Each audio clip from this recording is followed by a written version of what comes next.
안녕하세요. 계속적으로 성령 세례 시리즈를 강의하고 있거든요. 오늘은 제임스 패커, 유명한 개혁 신학자 이거든요. 그 중에 특히 성령에 대해서 존 스tott, 제임스 패커, 로이드 존스 이분들을 실질적으로 대가라고 우리가 일반적으로 이야기하는데, 오늘 제임스 패커가 이야기하는 성령 세례, 그리고 특히 이분이 배척하는 자들을 위해서 제안하는 부분이 있거든요. 첫 슬라이드에 바로 차이점, 은사운동과 복음주의의 차이점과 일치점을 해놨는데요. 제임스 피커가 특히 강조하는 부분은 이 은사주의든 복음주의든 실질적으로 우리가 많이 다르다고 생각했는데, 이분이 조사한 결과에 보면 특히 강조하는 부분은 은사주의자들이나 복음주의자들의 특징이 실질적으로 너무나 일치한다고 그러거든요. 일치하는 부분이 어떤 부분인가 하면, 은사주의자들은 복음주의 특징인 믿음과 회개, 용서하시고 구원하시는 주 예수 그리스도에 대한 사랑, 성령의 능력으로 변화된 생활, 성경을 통해 하나님을 배우고 응답의 확신에 참 친밀하며 자유로운 형태의 기도, 소모임 사역, 그리고 힘찬 찬양하는 것에 대해서도 복음주의와 분명하게 의견이 일치한다고 하면 이 대부분 다 실제 제일 중요한 그런 부분이거든요. 근데 차이점에서 성령 세례에 대한 그런 부분이 차이가 나는데, 성경이 회심 이후의 성령 세례나 또 사도들이 사역할 때 함께 나타났던 표적 은사자들인 방언과 그리고 통역, 지휘의 은사, 기적을 일으키는 믿음들, 그리고 하나님으로부터 이상과 꿈과 내적인 느낌을 통해 직접 계시를 받아서 예언하는 예언 사역하는 거거든요.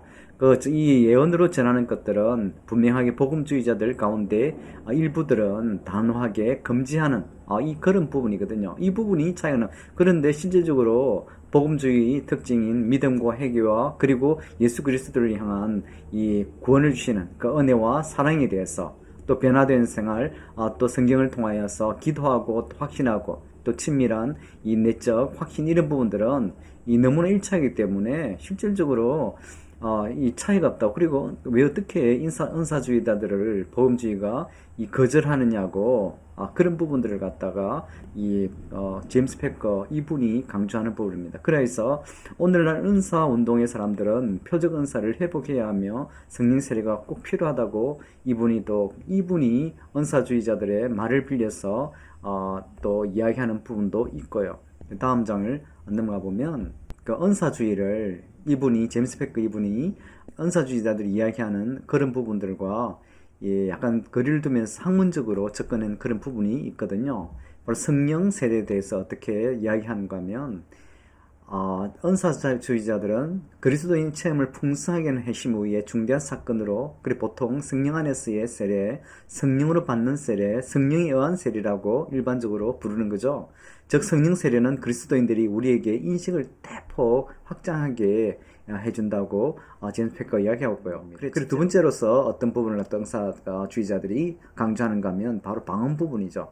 방언으로 말하는으로 이는 성령 세례와 함께 따르는 표적이라고 분명히 주장하는 겁니다. 오순절에 주장하는 부분이죠.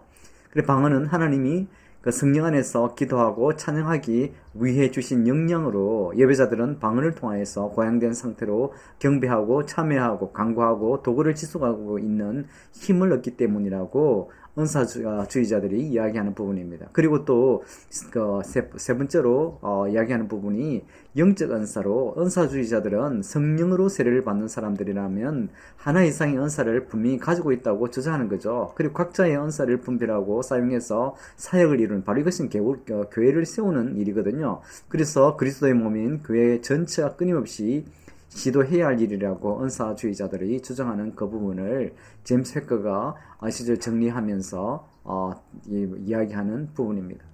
그 다음 부분은 어떤 부분인가 하면 이 부분이 좀 중요한 부분이 됩니다. 그럼 오늘 슬라이드의 전체의 제목인 바로 제임스 패커가 은사주의죠. 이를 배척하는 자들을 위해서 건면하는, 제안하는 부분이거든요. 그래서 이분은 배척하는 것은 잘못이라고 분명히 이야기하는 거거든요. 그리고 그의 성령 세례에 대한 신학을 또 설명하고 있는 부분이 있습니다. 그리고 이번 슬라이드에서는 배척하는 자들을 위한 제언으로, 배척하는 것은 잘못이라고 제임스 패커 신학자는 이야기하고 있습니다.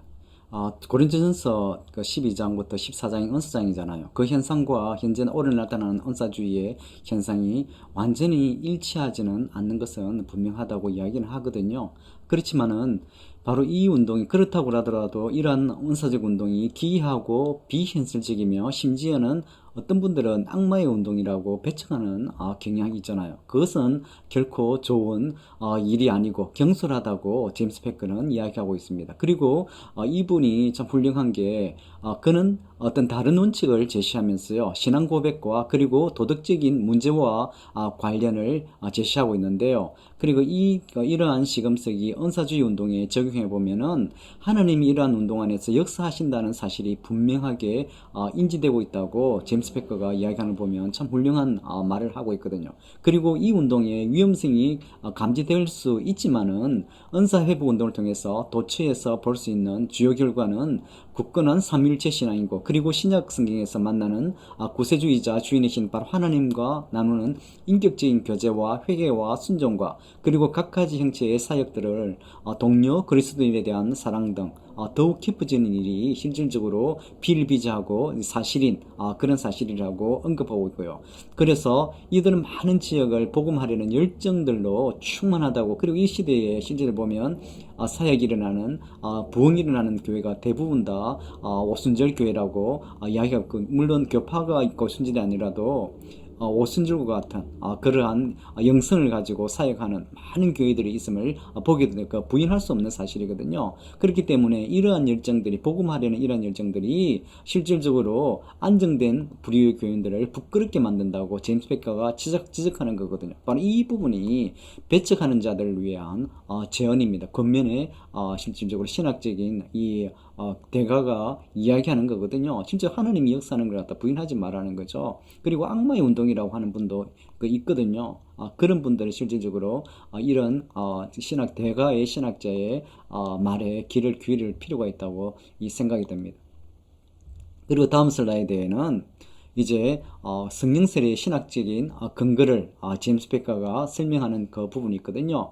그 성령 세례에 대한 신학을 이제 제임스 패커를 통하여서 실제로 개혁 신학자의 대가의 신학자를 통하여서 이제 언급되는 부분인데요. 고린도전서 우리 언사장에서 보면 우리가 유대인이나 헬라인이나 종이나 자유자나 다 한 성령으로 세례를 받아 한 몸이 되었고 또 다 한 성령을 마시게 하셨느니라. 바로 한 성령, 동일한 성령이라고 우리 은사 주의자들이나 개혁 신학자는 마찬가지라는 거죠. 바로 은사가 성령으로 인해서 말미암는.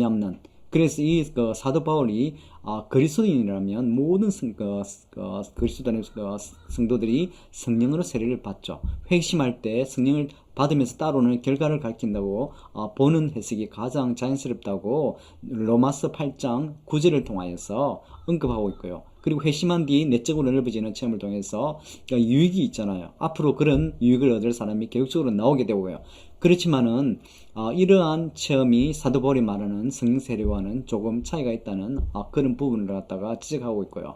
그리고 오순절 이후에 사도행전에서는 성령의 충만한 새 언약 사역, 바로 성령 사역자, 성령주의자들이 이야기하는 그 부분들이 실질적으로 믿음과 회개와 그리고 이 단계적인 바로 성령 세례죠. 그 부분들을 갖다가 부정할 수는 없다고 분명히 이분이 이야기하거든요. 그래서 너희가 회개하고 각각 예수 그리스도 이름으로 세례를 받고 제사함을 얻으라. 그리하면 성령을 선물로 받으려는 사도행전 2장 38절 이 말씀을 가지고 근거로 성령주의자들은 은사주의자들은 주장을 하는데, 이 부분도 실질적으로 부인은 할 수 없다고 제임스 패커가 개혁주의 신학자가 이야기하는 거거든요. 우리 에베소 교회 에베소 제자들 사도행 16장 19장 말씀도 성령을 받지 못한 상태에서 바울을 만나서 성령을 받게 되죠. 또 고넬료 우리 가족이 베드로의 설교를 듣고 회심과 동시에 성령 세례를 받는 바로 이방인의 사역으로 넘어가는 브리칭하는 그 사건을 통하여서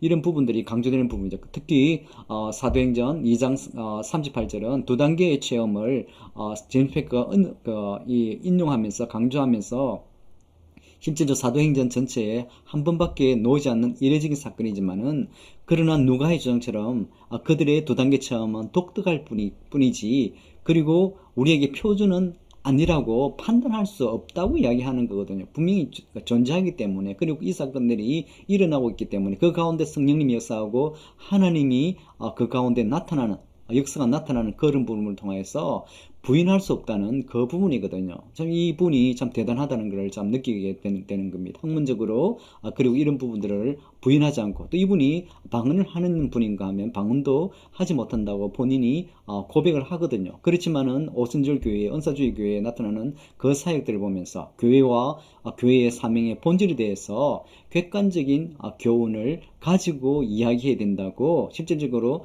이분들에게, 독자들에게 이야기하는 부분이거든. 근데 이 부분이 진짜 이 성령을 아는 지식에서 발췌한 부분인데요. 참조한 부분인데 참 위대한 대가는 다르다는 생각이 참 많이 듭니다. 감사합니다.